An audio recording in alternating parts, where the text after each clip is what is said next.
they're smart, they're successful, and they have everything to live for. So why are so many students in Mumbai committing suicide? Malika Kapoor examines some of the reasons behind what is a troubling trend. She was very lively, very enthused, very intelligent also. And I don't know what happened to her, why she took this extreme step. Minnie Podar was 15 when she committed suicide in 2001. Her parents say she was tense about college admissions. By 3 marks, she could not get the admission of her choice. India has one of the highest suicide rates in the world, and recent studies suggest about 40% are adolescents. In the first few weeks of this year, there have been at least 15 student suicides in Mumbai and surrounding areas. The triggers: being suspended from school, failing an exam, or pressure to perform better in college. That's exactly what drives one of the main characters of the Bollywood film 3 Idiots to commit suicide.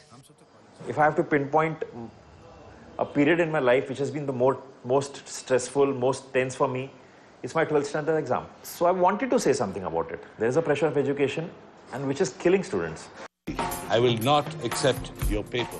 The film, which highlights India's rote learning-based curriculum, has struck a chord with the Indian public. It's quickly become the highest grossing film in the history of Bollywood.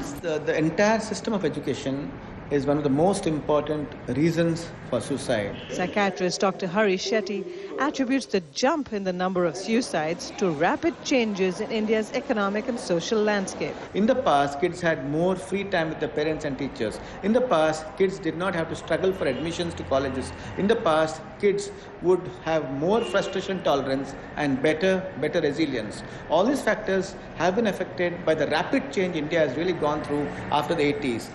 At the Podar home, the pain is still raw. The couple say they get strength from reading spiritual books and from the young son they adopted after Minnie died. We were finished otherwise.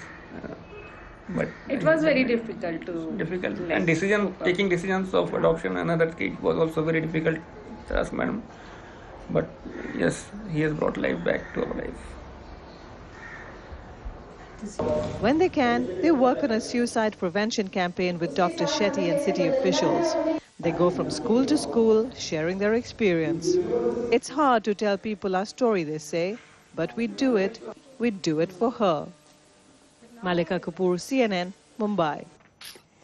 I want to just share with you some more troubling statistics on youth suicide. You heard in Malika's report that some 40% of all suicides in India are committed by young people. In actual numbers, that translates to between 35 and 40 every day.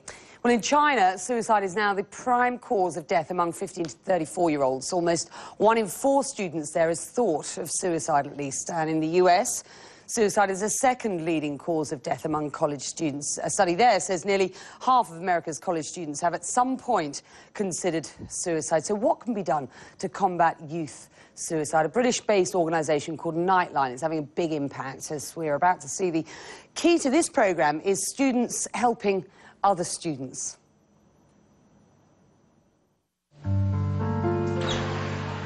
The door is always open, so people can come in straight away. They don't have to ring the doorbell or anything like that. It's important that they can just walk in and that people are sitting here ready to talk to them straight away.